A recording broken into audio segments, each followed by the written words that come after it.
이례적으로 국정감사 증인으로 대표가 출석한 증권사죠. 하이투자증권 얘기 나눠보겠습니다.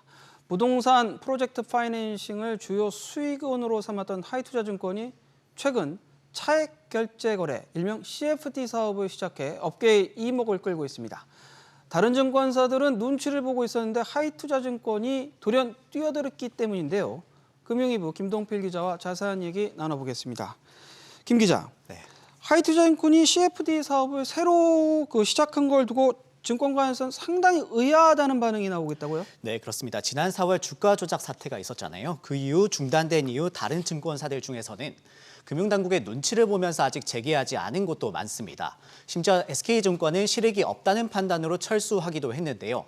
이런 상황 속에 하이투자증권은 지난달 18일 국내 CFD 사업을 새로 시작했습니다. 1년 7개월 만에 등장한 신규 진입 사업자를 놓고 놀랍다는 반응이 우세했는데요.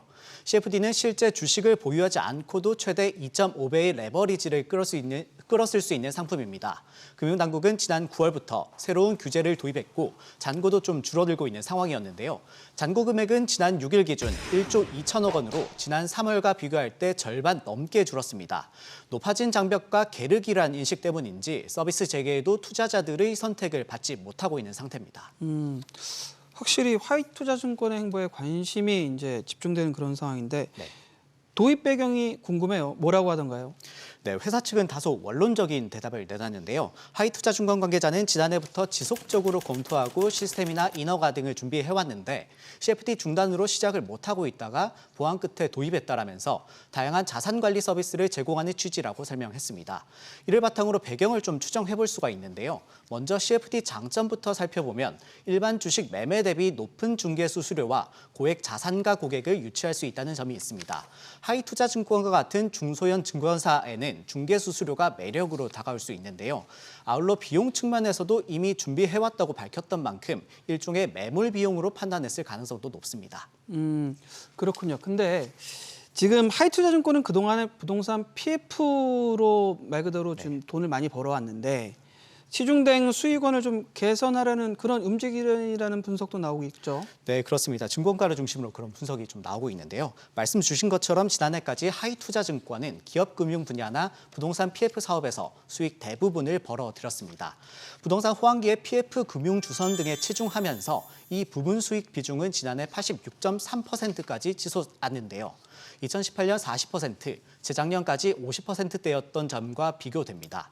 이제 부동산 경기가 하락이 현실화되면서 새 먹거리를 찾아야 하는 상황에 몰린 겁니다.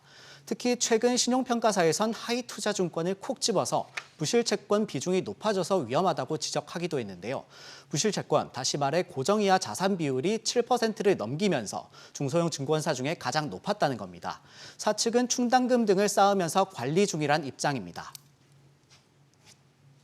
작년부터 계속 부동산 PF 관련 우려들이 있어서 작년에 한참 어려웠었잖아요.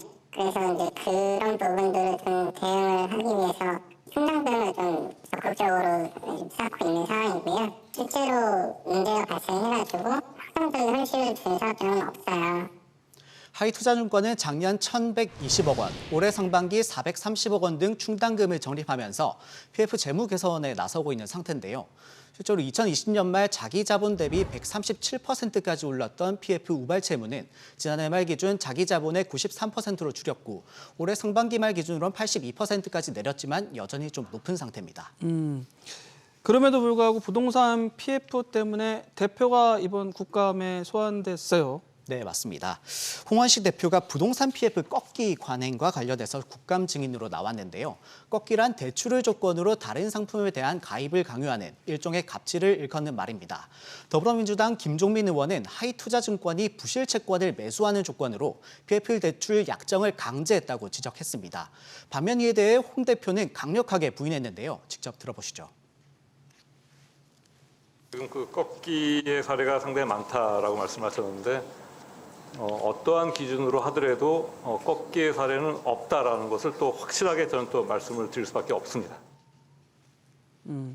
결국에는 CFD 얘기로 좀 돌아가 보면은 대표까지 소환되면서 부동산 PF가 좀 시끄럽다 보니까 결국엔 체질 개선이란 명목으로 CFD 시장을 진출한다 이렇게 볼 수 있는 건가요? 네, 그렇습니다. 실제로 리테일 쪽을 강조하고 있는데요. 홍 대표도 신년사에서 최우선 과제를 각 사업 부문의 균형화된 이익구조 정착으로 꼽은 만큼 좀 사력을 다하는 모습입니다.